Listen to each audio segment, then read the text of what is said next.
키워주시고 이루시는 하나님의 기름 부으신 종 김영균 목사님께서 높이, 더 높이, 깊이, 더 깊이라고 하는 제목으로서 하나님의 말씀을 대내해 주시겠습니다. 이 말씀이 있기 전에 특별한 찬양이 있습니다. 아주 특별한 찬양입니다.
안녕하셨습니까? 네. 귀한 찬양, 아주 특별한 찬양 감사합니다. 오늘 말씀의 제목은 높이 더 높이, 깊이 더 깊이라는 제목으로 함께 은혜를 나누려고 합니다. 여러분, 세계에서 가장 높은 빌딩이 어떤 빌딩일까요?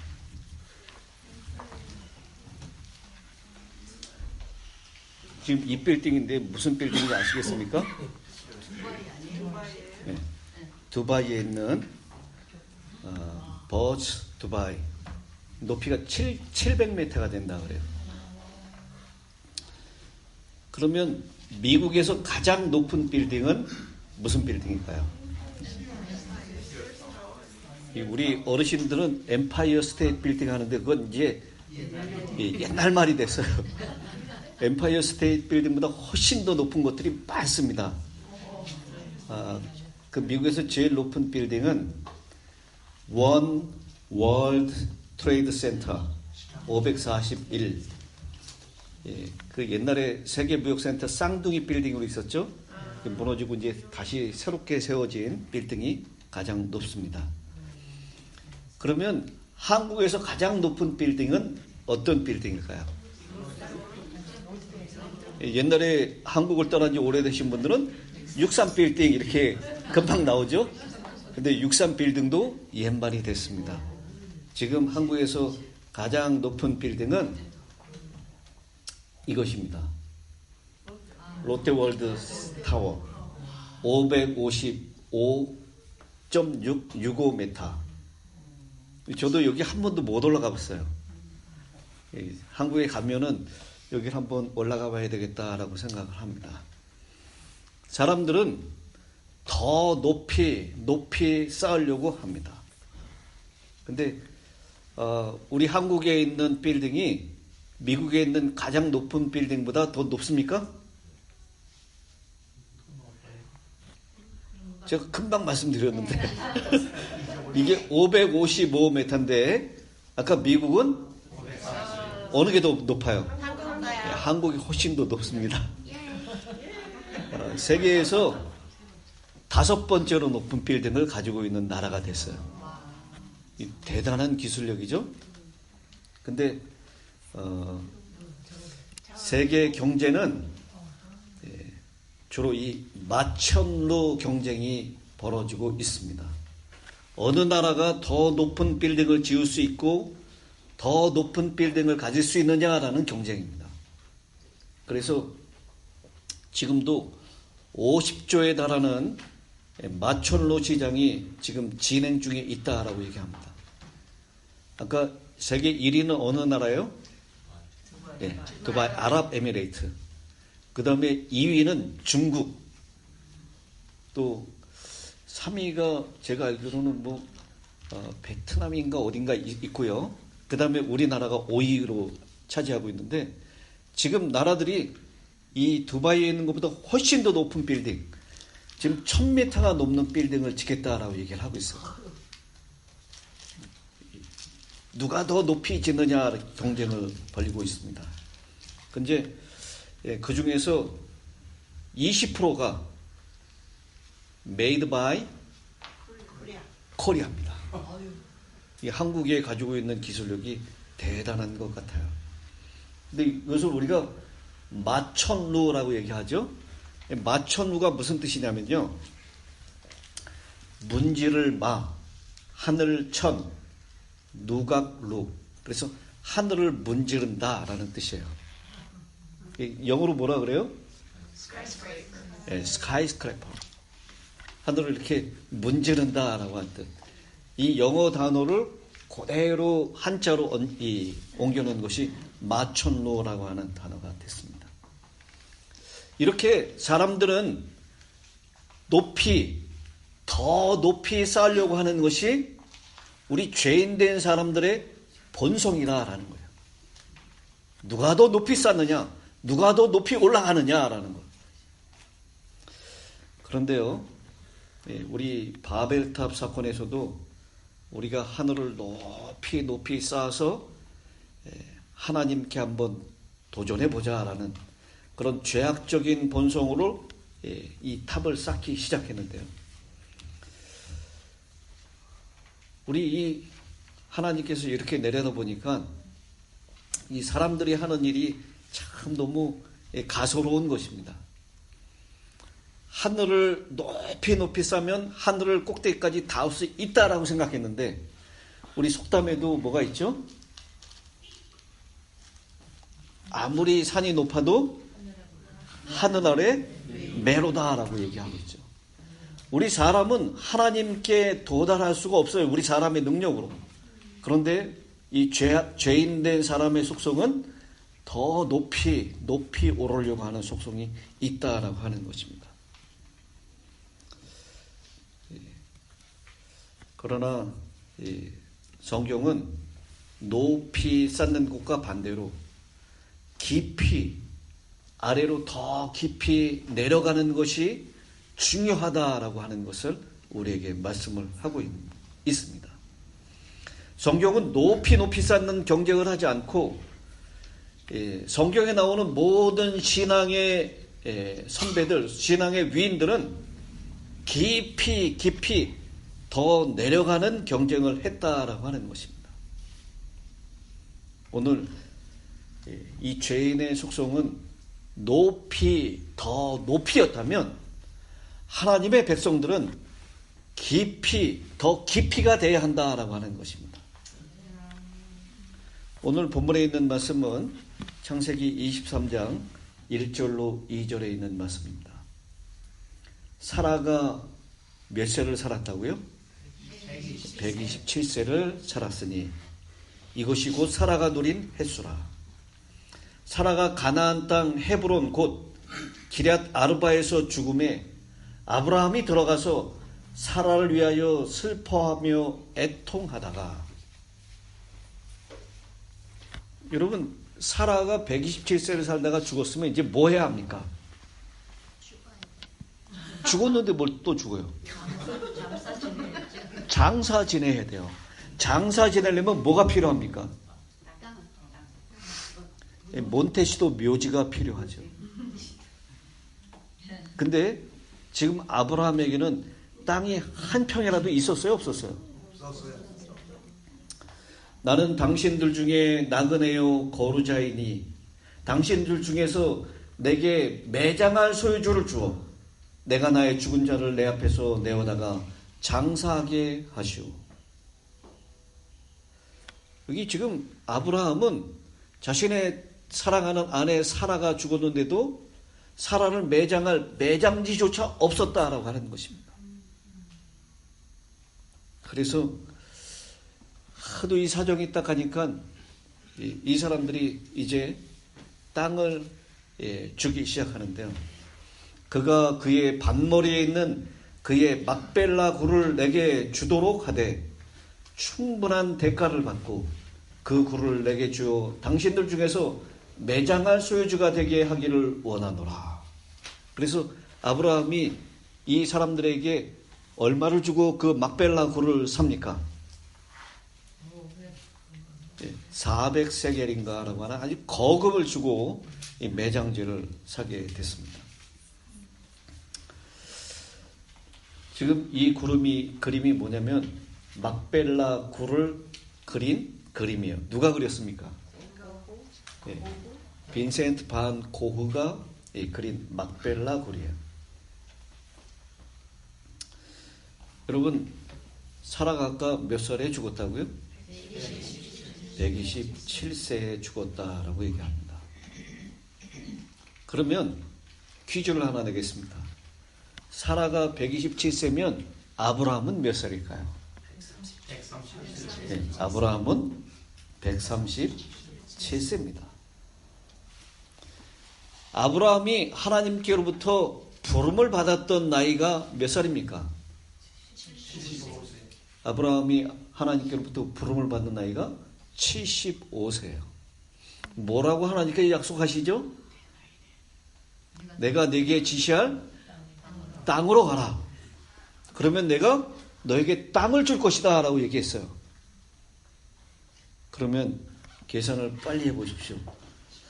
아브라함이 75세에 부름을 받아서 지금 사라가 죽을 때까지 이 가나안 땅으로 내려왔는데요. 사라가 죽을 때까지 몇 년이 걸렸습니까? 60년. 아, 계산이 빨라 역시. Chief Financial Officer, CFO. 역시 계산이 빠르신 것 같아요. 62년이 걸렸어요. 여러분, 아브라함이 하나님의 약속을 따라서 약속의 땅 가나안으로 내려갔는데 62년이 지난 이때까지 뭐가 하나가 없었다고요? 자기 와이프 마음 놓고 매장할 땅이 없었다라는 것입니다. 여러분, 이게 웬일입니까? 여러분, 하나님은 정말 축복하시는 하나님이십니까? 믿으십니까? 근데 이 축복의 하나님께서 어떻게 가나안 땅 약속의 땅으로 내려간 아브라함에게 62년이라는 시간이 흘렀는데도 불구하고 자신의 와이프를 매장할 땅 한 평도 없었냐라는 것입니다.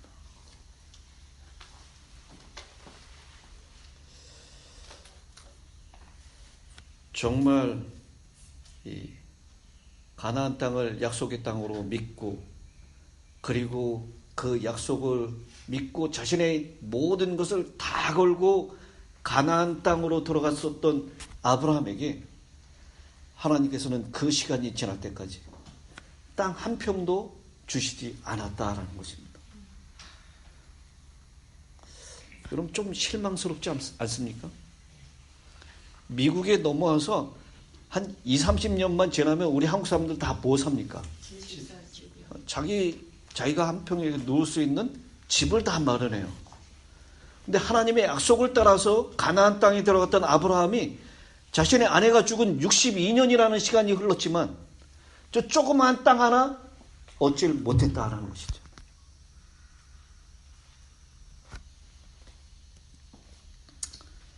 하나님의 본성은 다 주고 싶어 하십니다.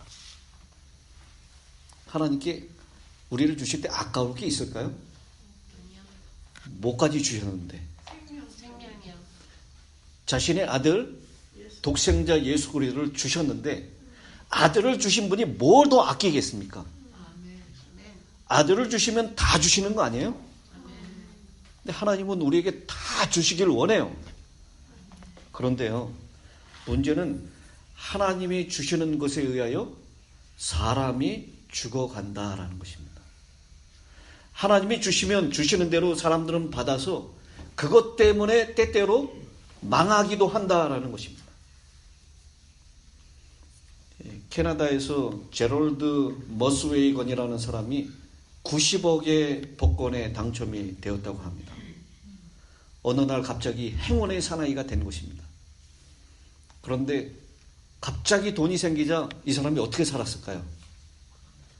흥청망청 마음대로 쓰고 먹고 마시고 아주 타락한 생활을 하다가요, 술과 마약으로 인해서 범죄자가 되고 당첨금을 모두 다 써버리고 차고에서 목을 메고 자살했다라고 얘기합니다. 여러분, 이 미국이나 한국에서 로또에 당첨된 사람들, 복권에 당첨된 사람들의 결말이 그렇게 아름답지 않게 끝났다라는 얘기 우리가 많이 듣습니다.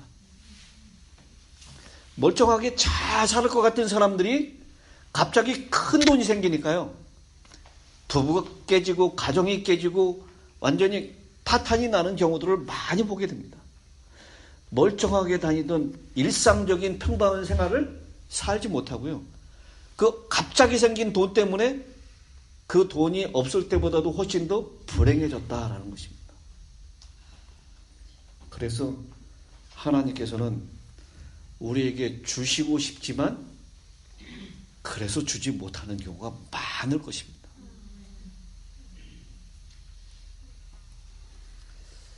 똑같은 것을 받았는데 받는 사람에 의해서 그것이 복이 되기도 하고 때로는 독이 되기도 한다라는 것입니다.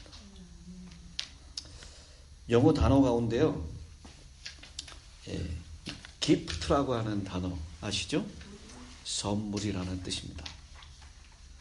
근데 독일어에 이 똑같은 단어를 사용하는데 이 독일어에서는 독이라고 하는 의미로 사용된다 그래요. 이게 똑같이 give라고 하는 준다라고 하는 의미에서 발생된 단어지만 어떤 사람에게는 그 주는 것이 복이 될 수도 있고 어떤 사람에게는 독이 될 수도 있다라고 하는 표현입니다. 두 단어가 똑같은 어원 기부에서 출발했지만 영어는 선물로 발전했고 독일어는 독으로 발전을 했습니다. 하나님은 똑같은 것을 주시지만 한 사람에게는 복이 될 수도 있고 한 사람에게는 독이 될 수도 있다라고 하는 것입니다. 막벨라 굴을 아브라함에게 먼저 주신 이유는 무엇일까요? 하나님은 바로 주시는 것이 어떤 사람에 의해서 복이 될 수 있고 독이 될 수도 있기 때문에 그 딜레마를 해결하기 위하여 하나님께서 먼저 이 죽음의 매장지,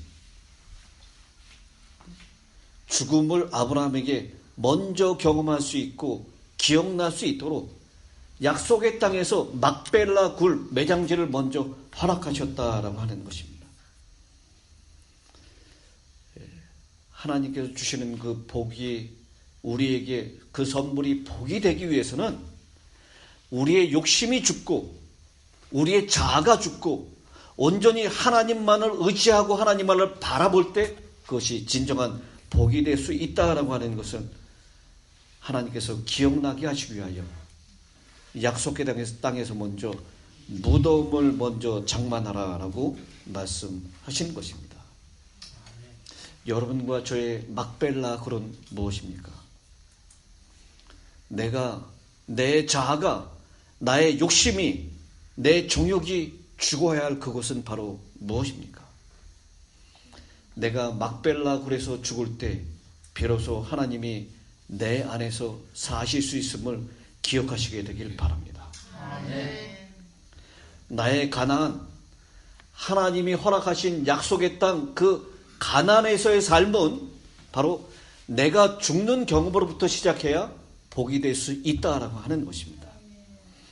마태복음 16장 24절에 이 예수께서 제자들에게 이르시되 아무든지 나를 따라오려 하거든 자기를 부인하고 자기 십자가를 지고 나를 쫓을 것이니라 라고 했습니다. 하나님의 주시는 것이 나에게 독이 아니라 복이 될 수 있는 것은 벌써 내가 하나님 안에서 죽는 것이 시작될 때 가능하다라고 하는 것입니다. 세상의 기준으로는 우리가 복받는 삶을 살기 위해서 십자가가 아니라 돈자루를 지고 나를 쫓으라라고 말씀하셔야 될 것입니다. 이것이 세상이 이야기하는 세상의 복이고 성공입니다. 더 높이 올라가는 것이 세상의 성공입니다. 그래서 사람들은 지금도 마천루 더 높은 것을 쌓기 위하여 애를 쓰고 있습니다. 그러나 그리스도인이 성공하기 위해서는 그 시작이 자기 십자가를 지는 것. 여러분, 자기 십자가를 지고 하나님을 쫓는다라고 하는 것은 바로 무엇이죠? 내 자아가 죽고 내 정욕과 욕심이 죽고 내 명예와 탐심이 죽고 거기서부터 하나님을 따라갈 때 그것이 복이 될 수 있다라고 하는 것을 말씀하고 있는 것입니다.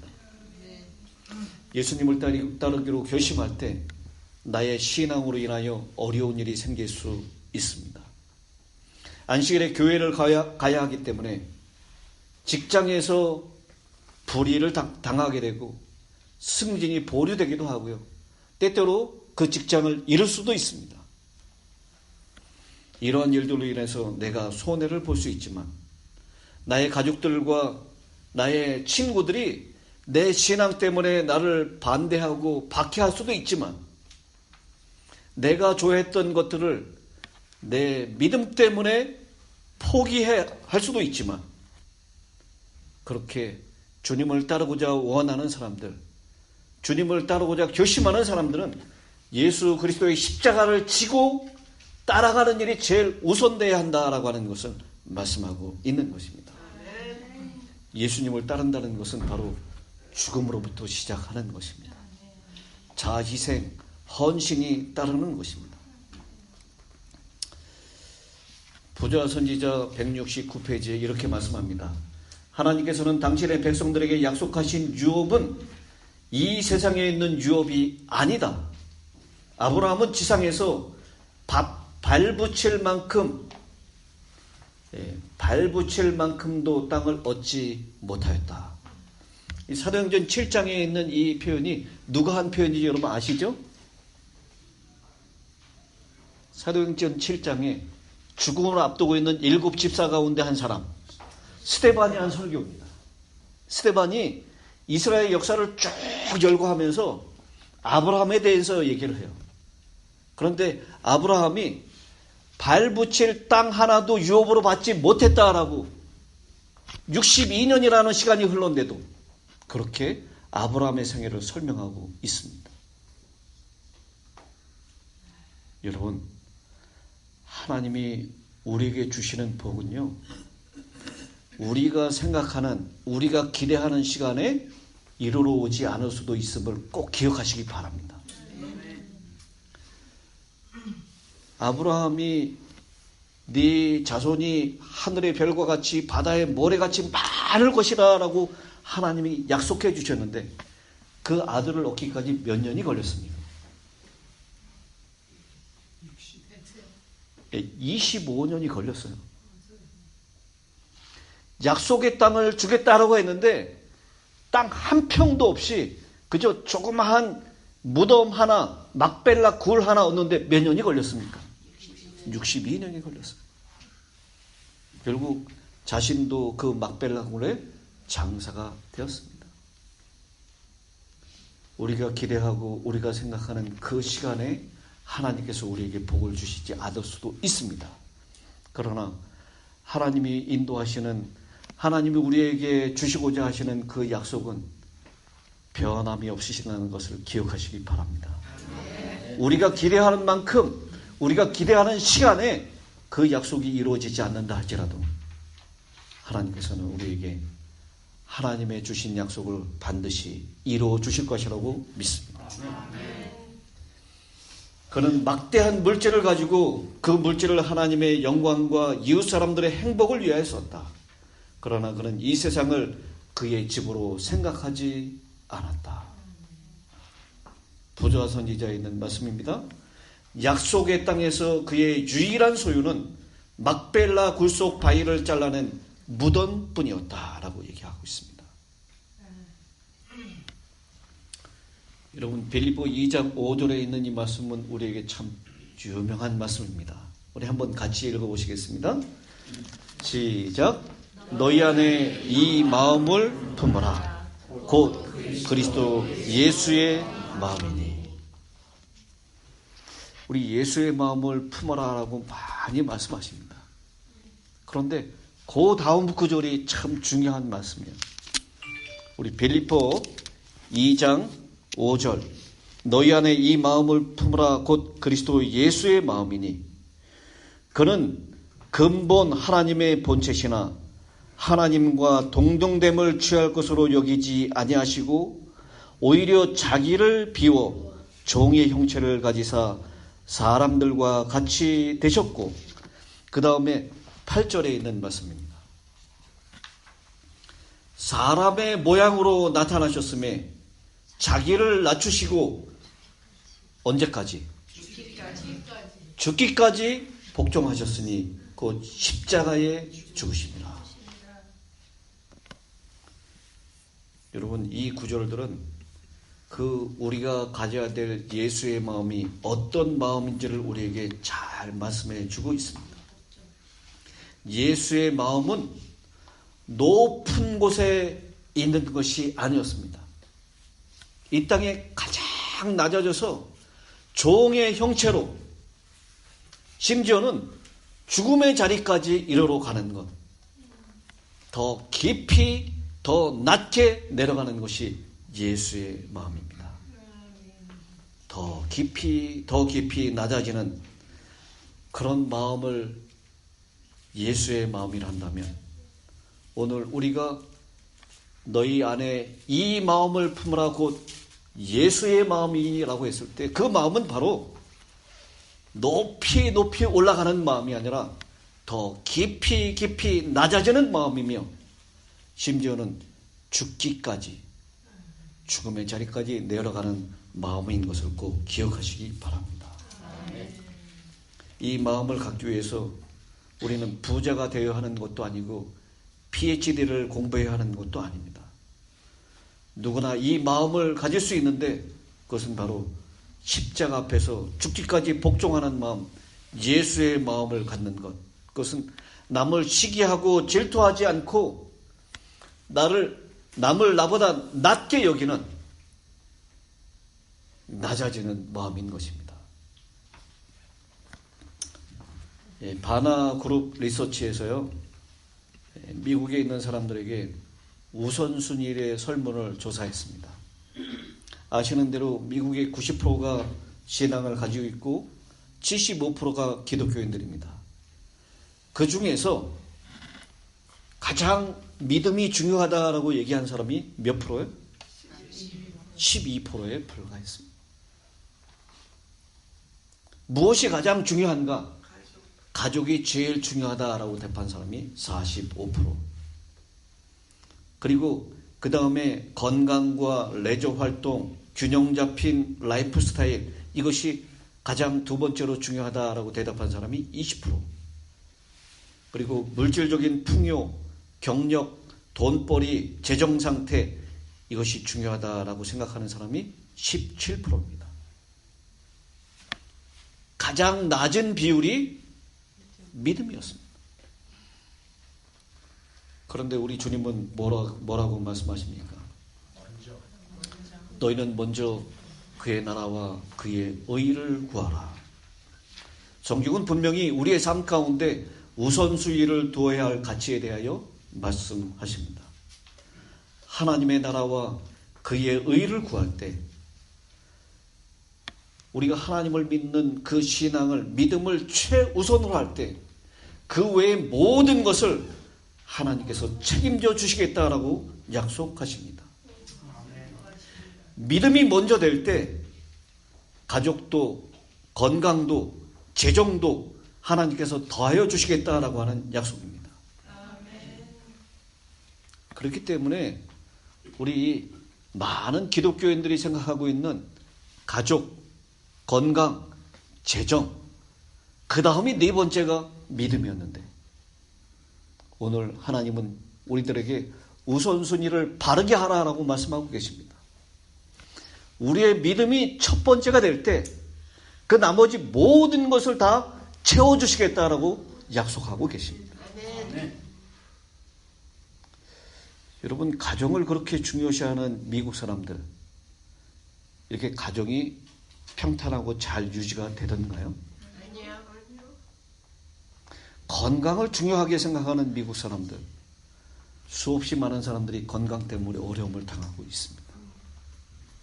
재정이 중요하다고 생각하는데 늘 실업자들은 넘쳐나고 재정 때문에 극단적인 선택을 하는 사람들이 늘어나고 있습니다. 뭔가 우선순위가 잘못됐다라고 생각되지 않습니까? 우리 삶의 우선순위를 주님 말씀하신 대로 먼저 그의 나라와 그의 의를 구하는 우선순위를 두게 된다면 하나님께서 분명히 우리의 삶을 통치하실 것입니다. 그의 나라를 구하라라고 하는 것은 하나님께서 그 나라를 통치하시는 분이라는 것을 인정하라라는 것입니다. 하나님께서 나를 다스려 주십시오. 하나님의 통치에 내 삶을 맡기겠습니다라고 하는 사람은 분명히 내가 내 삶의 왕이 아니라 하나님이 내 삶의 왕이 되도록 그분을 우리의 주인으로 모신다면 분명히 그 나머지 모든 것들은 그 왕께서, 주인께서 해결해 주실 것이라고 믿습니다. 내가 그리스도와 함께 십자가에 못 박혔나니 그런즉 이제는 내가 산 것이 아니요 오직 내 안에 그리스도께서 사신 것이라. 우리 그리스도인이 죽음으로부터 시작해야 될 이유가 여기에 있습니다. 이게 사도 바울의 고백만이 아니라 저와 여러분의 고백이 되기를 간절히 바랍니다. 십자가가 바로 내 막벨라 굴입니다. 나의 가나안, 하나님 나라의 삶은 바로 그 죽음으로부터 시작해야 합니다. 우리는 죽어야 합니다. 세상에 대하여, 죄에 대하여, 자아에 대하여, 그리고 교만과 이기심에 대하여 죽어야 합니다. 내가 죽고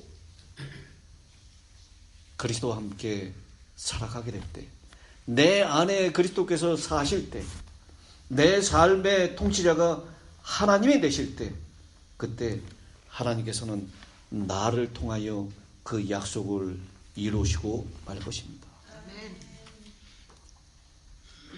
아브라함에게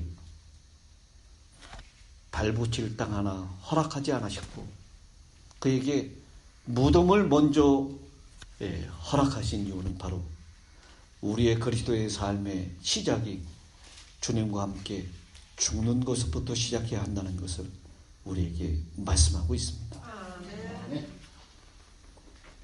나의 막벨라 골, 죽음의 자리에 먼저 서는 저와 여러분이 되시기를 바라면서 오늘 말씀을 마치겠습니다.